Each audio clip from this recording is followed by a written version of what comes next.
Good morning, friends and enemies. In today's video, we're going to be talking about the combine, right? It just happened this previous weekend. A lot of the top players didn't participate, but there were still a lot of dudes that did that I think are super relevant to your rookie drafts coming up in a couple months. The NFL drafts at the end of April, as always, and it's time to start locking in to who matters, what matters, and where they matter, all right? So from a very top-level standpoint, like none of the top quarterbacks really participated. There weren't a lot of drills to really get excited about. You can watch some of them throw, but I don't think there are a lot of takeaways from the quarterback position. We are going to go position by position and talk about who I think the biggest winners and losers were. But from a very high-level standpoint, I mean, the running back group was the ultimate winner here. You had, I think Josh Norris tweeted out, 27 of the 31 participants were over 200 pounds. A ton of them had incredible speed scores. Like they were flying on the 40-yard dash. Even the dudes that were 218, 220, 225 ran phenomenal 40-yard dashes. And of course, we've got some wide receiver winners. My GOAT, Matthew Golden, and a few others. So we're going to dive into them today. We're going to head over to the NFL.com combine tracker. Just to kick things off, my favorite resources as it kind of boils down to tracking the combine and kind of what matters. NFL.com has the combine tracker. So if you just go to NFL.com/combine/tracker, it'll take you to this page. And then you can go position by position and just, take a look at any of the live results here.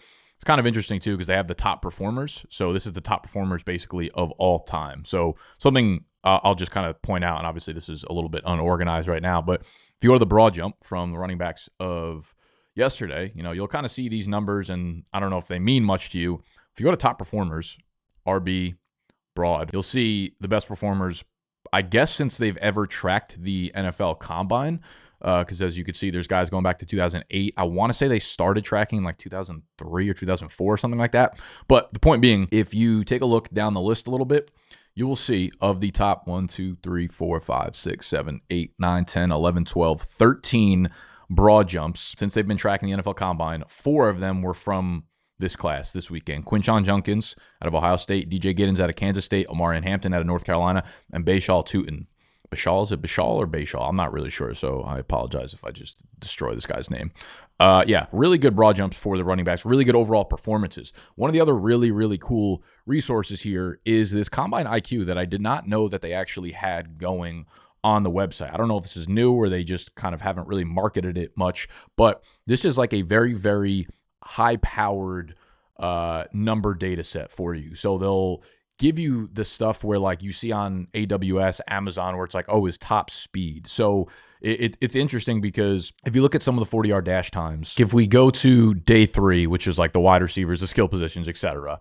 So, we all know the 40-yard dash times. Like Isaiah Bond, the slight wide receiver out of Texas, came out and was like, I'm going to run a 4.1, 4.2 and break the combine record. And we have guys do that every single year. Every prospect says they're going to run a 4.17, whatever. And then Isaiah Bond went out and ran 4.4 or 4.41, right? And people were disappointed. If you look at the 40 speed, he was actually the fastest clocked player on the 40-yard dash, and that lines up with his film. Isaiah Bond, if you've watched Texas play at all, if you've watched any of their game film, Isaiah Bond is a fucking missile when he's on the field. So the 4.4 speed was really, really surprising, to be honest with you, but his game speed is this, top player in the class. Matthew Golden, who ran in the 4.2s, his was a little bit lower here, which I think is more indicative of both of their play speed. So they're both fast as shit, and Texas is just, ripping out players. But I think this is a really cool resource for you guys to kind of just like mess around with and take a look at if you want to. One other thing I do want to point out here is like Next Gen Stats, AWS, they give you the most predictive or correlated type of numbers in terms of like what's going to happen with players at the next level. They have production score. How productive was a prospect in college? That is the most correlated number of any number that you can have for a prospect. Their draft score. So meaning where was a player drafted, right? Like obviously a player who was a first round pick is going to get a lot more opportunity at the next level, therefore probably have a better career and just better numbers overall.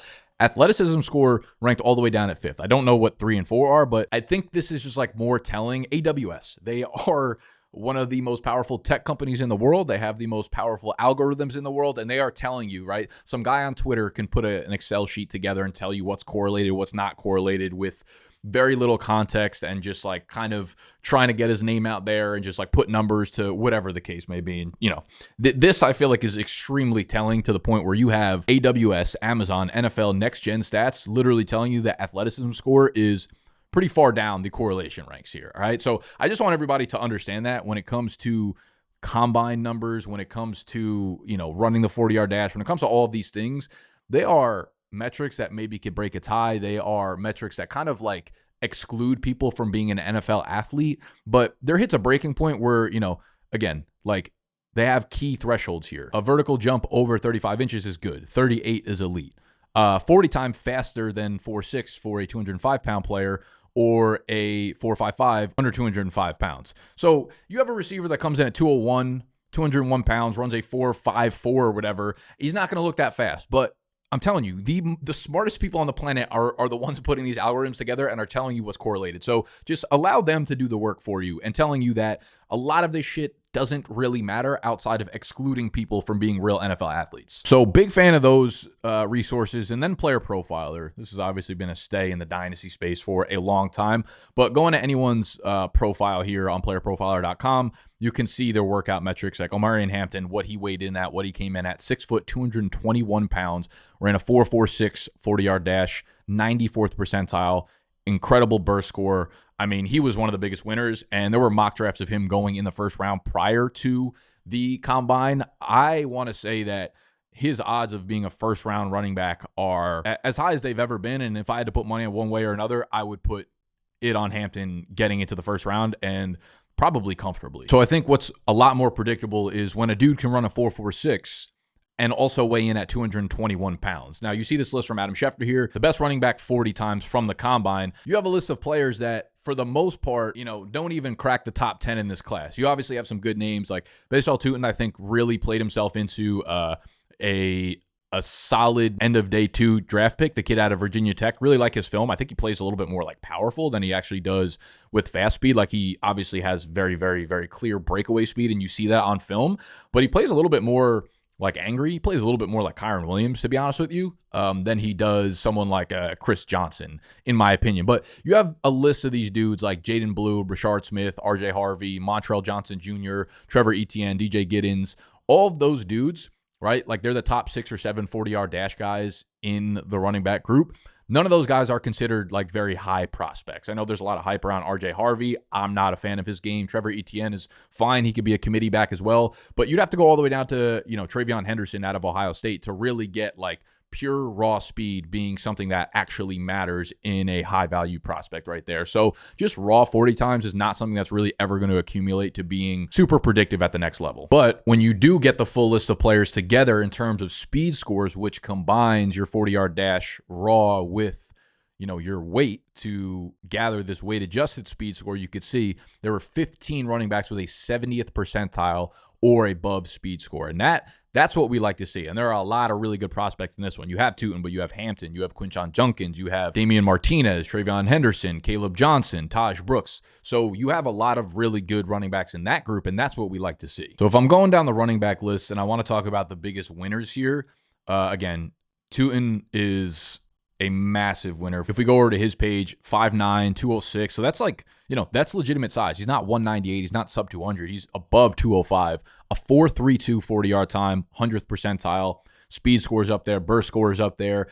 Kind of similar to like Elijah Mitchell coming out, honestly. A dude who ran in the 4.3s as well and has a, you know, 205-ish speed. A lot of production behind him, obviously. 1,150-yard runner. 17 total touchdowns. So it's going to be really interesting to see where he lands in the NFL draft. Travion Henderson, I mean, this should be no surprise to anybody here. 4.43 for him. He is someone who blazes on the field. I wouldn't have been surprised if he cracked the the very, very high 4.3s, but ends up with a 4.43, and that's fine for someone who's, above 205 pounds as well. DJ Giddens is another interesting one. I was watching his film yesterday. I'm not really obsessed with like his play style. I don't think he's anything really more than a solid committee back, but he's around 220 pounds, also ran a 4.43, so really good size speed combination. But I think at the end of the day, Omarion Hampton and Quinshon Judkins were probably the two biggest winners, just like solidifying their really, really high draft capital. I think they were widely considered, the RB 2 to 5 in this class, without a doubt. Like I don't think I saw a lot of mock drafts or a lot of prospect talk where either of them fell out of the top 5, and for the most part they were in like the 2 or 3 range. So Omarion Hampton coming in at 6 foot 221, 4.46 speed. He's a dude that can do it all for sure. When you watch the film, he combines power with elusiveness and agility and a really, really smooth pass catcher. So you were getting a clear 3-down back out of UNC and out of North Carolina, and likely first round draft capital, and that is someone with an extremely fucking high floor in rookie draft. So if he goes in the first round, like I think there's a case that he's, the 102 or the 103 in some worlds. Then you have Judkins, very, very similar scores here, 6 foot 221. So I think exactly the same measurables there, 4.48. So his speed score was in the 91st percentile. Burst score was up there as well. He's a dude that split time with Trayvon Henderson, had a really big coming out party at Ole Miss as a freshman, then transferred over to Ohio State this year, helped him win the national championship. Of course, he was more of like the bruiser, the battering type of player, but he's also got a 3-down skill set where you can give it to him on early downs. He can catch passes if you need him to. I was a little bit surprised that he ran this well, to be honest with you. I didn't see like a ton of long speed. He had some breakaway plays, but I think that's just par for the course when you're an Ohio State running back and you have that offensive line. But, he really came in with like Joe Mixon type of measurables and just athleticism. So I think some team will probably draft him early day 2, early second round capital. And again, if that's the case, then you're looking at a first round rookie pick here. After Judkins, man, Damien Martinez. Tony, we're in on Damien Martinez. I don't know how familiar you guys are with this kid's game. Damien Martinez is out of Miami. So he played with, Miami's offense had four real, day 2 or day 1 NFL prospects, which is kind of crazy. Like you have Cam Ward at quarterback, obviously. They have Elijah Arroyo at tight end, who is possibly the tight end 3 or 4 off the board. You have Xavier Estrepo, who is like their slot wide receiver, a monster out there, is going to be really, really good in 3 wide receiver sets for the NFL team that drafts him on day 2. And then you have Damien Martinez, who at 6 foot 217, the dude plays fucking angry, sort of like Isaiah Pacheco, but he's got real wiggle to his game as well. And I think Tony gave his comp to James Conner. He runs very similarly. Like, I don't see a lot of flaws in his game. And he went out there at 217 pounds and he ran a 4.51 flat, 80th percentile speed score.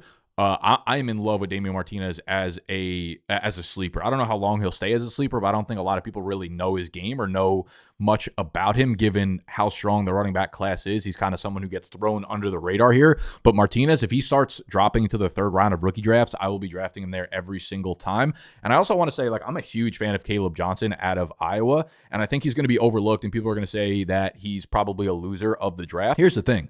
He's a loser in the sense that the other running backs came off and had such a productive day.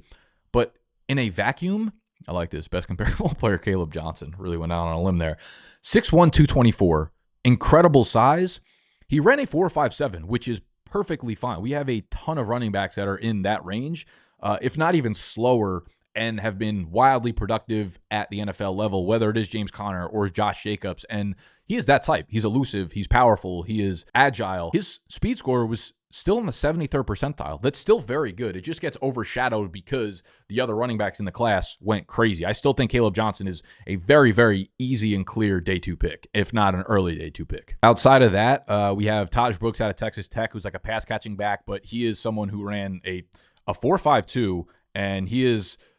I'm yet to watch his film. He's one of the few running backs that I feel like has a decent amount of hype that I have not watched the film of. But 5'9", 214, 4.52, 40-yard dash. So you just see the athleticism is there. Coming off of back-to-back 1,500-yard seasons on the ground. Caught 27 passes in each of the last 3 seasons. Didn't really amount to a ton of yardage, but clear 3-down skill set here. So he's someone that I'm going to dive into a little bit more And I'll have a little bit more to talk about with him as the offseason progresses. We didn't get a 40-yard dash time from Cam Scatabo, unfortunately. I think a lot of people were really looking forward to that. The Arizona State running back. I was a big fan of his tape, man. He runs angry. He runs with so much energy. He loves to just fucking deliver a beating to the defense.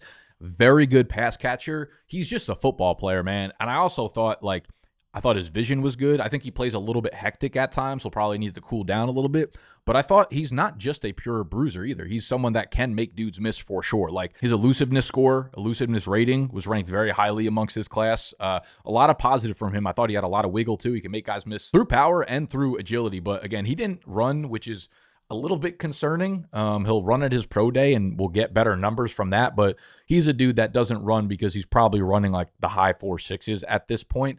That's the other thing with like pro days versus combine. You're seeing a lot of the top players just kind of opt out of doing the combine because they're so much more comfortable at the pro day. But at the end of the day, I don't know. I think you have to like ding the pro day numbers a little bit because people coming to Indy are playing on the same field and doing the same exact drills with the same energy, with the same pressure. Like everybody's doing it the same. Where pro day, obviously, you're sleeping in your own bed. You've got your own players that you're catching passes from or throwing to or whatever. It's just a lot more comfortable there at the pro day. You have an extra month, 2 months to train for your pro day as well. So I just think it needs to be a little bit dinged. And I wish we could have seen some of these players run the 40 or participate, especially a guy like Cam Scatabo. If he goes out there and runs like a 4.55 or 4.53 or something like that, which is, I believe, what his line was on Underdog and Prize Picks and those apps, I think he could have really, really earned himself day 2 draft capital and been, discussed as a top 5, top 7 back in this class. But he didn't. He only jumped. He jumped very well, but I don't know how much that's really going to count for. And if we just take a look at the actual speed, 40-yard speed for the running backs here, Raheem Sanders out of South Carolina. I haven't watched his film either. He kind of fell off the face of the earth. I believe he was an Arkansas running back, if I remember correctly. And he was, a lot of people were looking at him as the RB1 in this class like 2 years ago. And I didn't even know he was coming out because that's how much hype he did not have. But he was the highest speed score from the 40 of the entire class. He ran a 4.46, and he's a very big running back. So that's kind of impressive. Trayvon Henderson, again, he's someone who flies when you watch him on film. So not surprised at all to see him up here with the second highest running back 40 speed score. But there's, this is another area of the combine where it gets noisy and it gets confusing because like everybody kind of just takes numbers that match their narrative, where it's like, okay, he didn't have a good 40-yard time, but he had a good speed on the 40, or he had a good 10-yard split on the 40, and that's what matters. And at the end of the day, I think draft capital and production matter the most, as AWS has already kind of stated for us. If you have a guy who was an All-American back in college and then gets early round 2 draft capital into a good offense, like it's just something you shouldn't overthink, even if you didn't like their tape or they had a bad 10-yard split or something like that. Some other names I didn't really bring up that I know there was some hype behind. Ollie Gordon was kind of slow. I don't think that's a surprise to anybody. He's a bigger back out of Oklahoma State, the NCAA leading rusher 2 years ago. Yeah, he was fine. I think he kind of just showed up the way he probably was expected to. Devin Neal was apparently disappointing for people. I was super underwhelmed by his tape, and he wasn't someone that I was really excited for, to be honest with you. But he went out and probably ends up finding himself as a day 3 back now because of the athleticism. But even him, like you look at the scores, like 4.58 for 213 is not great, but it's still above average for an NFL athlete. And then his burst score is really good. So there's, a lot of good from almost every fucking running back in this class. We'll move over to the wide receivers because we don't have a ton of information. Like a lot of the top wide receivers just did not perform or did not run the 40-yard dash. Like we did not have Travis Hunter not working with the D-backs, but didn't run the 40, didn't really work out as a wide receiver. Tet McMillan did not run his 40-yard dash. We didn't have Emeka Egbuka. So a bunch of the guys that we would have looked at as first-round picks did not run. However, Matthew Golden, the Texas wide receiver, blazed a 4.29 40. That was insane. Like, I don't think anyone thought he was going to run that. I think when you watch the film, he is so fluid. And I tweeted this out pre-combine, he was one of the guys that I had the most fun watching film of. And when I posted my rookie rankings, I think it was like last Tuesday or Wednesday, he was like number 6 in my rankings. This was just off of film. This dude is so fucking fluid. He is one of the better route runners I've almost ever seen on tape. Like, it is incredible how smooth he is, how fluid his hips are. And to compare that with 4.29 speed, my comp for him was actually Terry McLaurin, which I think he's a better route runner than Adonai Mitchell, where I know people can laugh at Adonai Mitchell, but if you look at any of the separation scores, you look at fantasy points, his average separation score data, you look at reception perception by Matt Harmon, Adonai Mitchell is an incredible route runner. Matthew Golden, to me, is a better route runner with better athleticism right now. And I think, without a doubt, he earned himself first-round draft capital, no question about it. And I think the question becomes, how high does he go now? Is he the solidified wide receiver 2 in this class behind Tet McMillan? There's also rumblings that he might be the wide receiver 1 now, which I don't have a problem with. Watching the tape, to me, he's the best route runner in this class. I don't really think it's that close. And if you're a team that doesn't think Tet McMillan is anything better than a legit like top 15 wide receiver, you might take a shot on Matthew Golden. All right. So I don't know how high the first wide receiver goes off the board. You have a lot of mocks of Tet going 6 or 7 overall, but maybe he falls a little bit and Matthew Golden goes, like, I mean, we've seen, Henry Ruggs went 12th overall. Jahan Dotson went, I think it was 16th overall, something like that. So you could see him land in that space and possibly be the first wide receiver off the board. But Golden was a fucking beast. I'll be honest, a lot of these other guys I have not watched film of because they were very varied prospects that weren't really expected to go anything higher than day 3. So Deontay Thornton, Shamir Dyke, Jalen Lane, Arion Smith, all these guys that ran really, really high 40s. Again, 40-yard dashes for wide receivers are not predictive numbers whatsoever, but it is good to pair with guys that you feel like are really, really good separators and route runners on film. Next guy we'll talk about is Isaiah Bond. He is the Texas wide receiver teammate of Matthew Golden, who said he was going to run the 4.1, 4.2. 4.39 is fine. Like, that is still elite speed at the NFL level, and I still think his playing speed is much faster than that. Jalen Noel. He's someone that's getting a lot of hype right now. I have not watched his film, but I am excited to. I will say that's the next guy I'm looking forward to kind of diving into. We have Luther Burden, who is some people's wide receiver 1s in this class. He ran a 4.41, so really good speed score, really, really good, just straight line speed, 6 foot 206. He was used way more in like a hybrid behind the line of scrimmage role this year, but I think his like contested catchability at the next level is going to be a really, really elite skill. So I think it was fine. I think 4.41 is great speed for a receiver at 206 pounds. So I don't think Burden hurt himself. I think he probably solidified himself as maybe a back end first, early day 2 pick. Elik Ayamanor from Stanford. Also, don't know if I said that name right. I watched his film. I was really underwhelmed with his film. 4.44 speed for someone who's 6'2", 206. Again, the athletics are absolutely there. I just thought he played way smaller than like his build and his size. I don't think he's a good ball tracker necessarily. I thought he was fine as a route runner. He's someone to me who's like a real upside pick. He's someone that like needs to develop into being a good NFL wide receiver. He has a bunch of the traits. Again, like you watch the film and you're like, yeah, very athletic, raw, talented, ton of upside, but I personally think he's a little bit of a project. So I'm not the biggest fan of him, but he definitely showed out at the combine. Jayden Higgins is the next guy I do want to talk about. Jayden Higgins is a guy that I really liked. He is a smooth route runner. He has a bigger frame here, ran a 4.47 at 6'4", 214 out of Iowa State. Just a smooth route runner with like the upside, I think, of a guy like T. Higgins. I think he can get himself solid day 2 draft capital as well. So really good production at Iowa State. Has a crazy, crazy build, 6'4", again, 214 to be that like alpha X wide receiver. Really, really good numbers at the combine as well. You're going to see a lot of talk about Tez Johnson, the Oregon wide receiver. He ran a 4. If you're not familiar with Tez Johnson, people are going to compare him to Tank Dell. The reason being, not for this 4.51, but if you look to the left of the screen, this man is 154 pounds. Also played 5 years in college, 3 years at Troy, obviously, 2 years at Oregon. So he's going to be an older prospect, 154. That's automatically going to push him out of a lot of people's draft ranges. Like, you're both small and slow.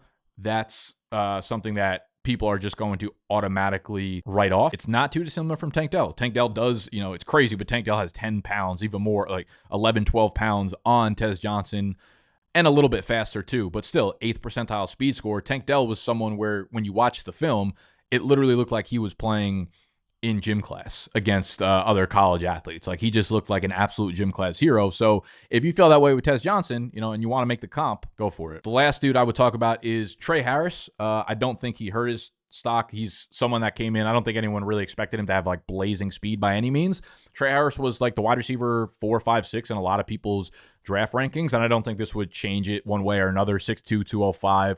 You have that build for a lot of the receivers in this class. He's 23 years old, so he's a little bit older after transferring, but had a monster 2024, over 1,000 yards receiving in just 9 games. Athletic testing, again, very good. 4.54 40, but at his size, that's 65th percentile, burst score of 81st percentile. Trey Harris, a very, very interesting player, that big outside boundary wide receiver that can play the ball downfield, but also has really, really good yak for his size. So get the ball in his hands around the line of scrimmage and he can make big plays. So that was really it. I think a lot of these other guys, have a lot of athleticism, but are not really considered very, very high draft capital prospect. But I do have to watch some more film on, obviously, some of these other players, Jalen Noel, Jalen Lanes, and those guys. Moving over to the tight end position, I mean, we don't have a lot to work with here, because Tyler Warren did not participate. Colson Loveland did not participate. And again, they're going to be top 15 picks most likely.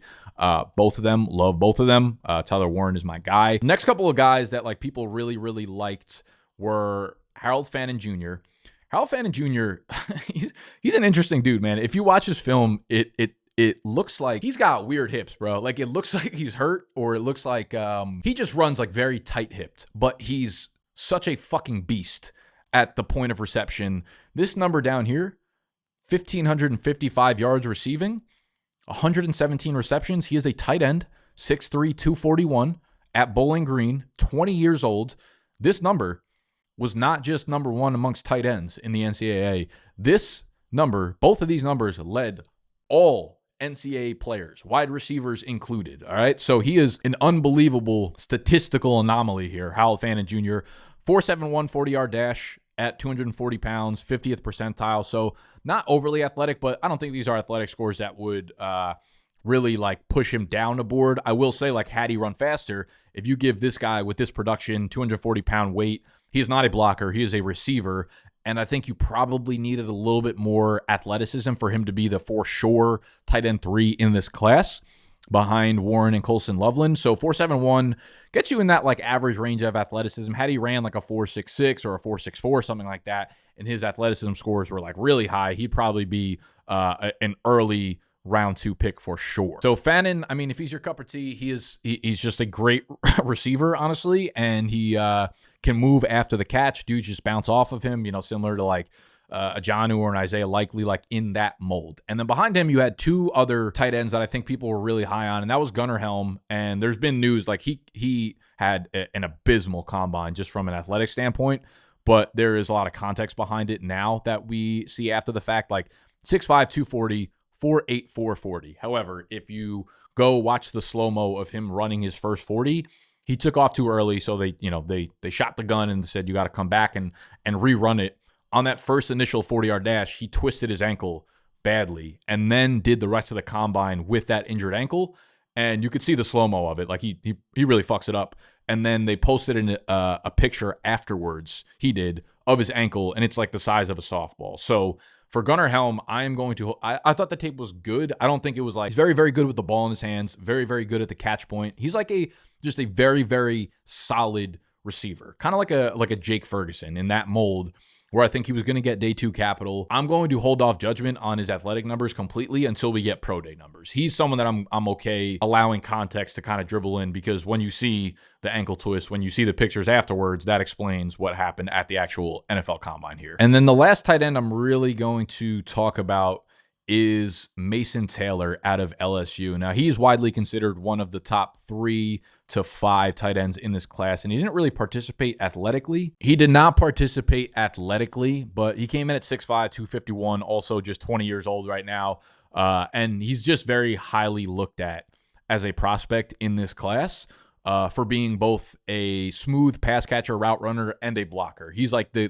typical put him on the line and he can kind of do everything on all 3 downs. Obviously, his production is not great, but also when you're sharing the field with the wide receivers that LSU have, it's going to be hard to command targets there. I listened to a podcast this morning that suggested Mason Taylor could get into the first round of the NFL draft because of his 3-down skill set. But we don't have athletic testing on him, unfortunately, so we'll just kind of pass him by. So the combine is finished. We're doing a bunch of Dynasty videos. Last week I put out a video That was a list of 6 players that I would trade a 3rd round rookie pick for right this instance. We'll be doing that same video again with 2nd round rookie picks in a few days. And I also want to get more into the film of some of these rookies, i.e. Matthew Golden. So I'm going to make a video that was, I think, 5 or 6 players whose film I was blown away by. All right. So if you're interested in any of that type of content, hit the subscribe button and you will see my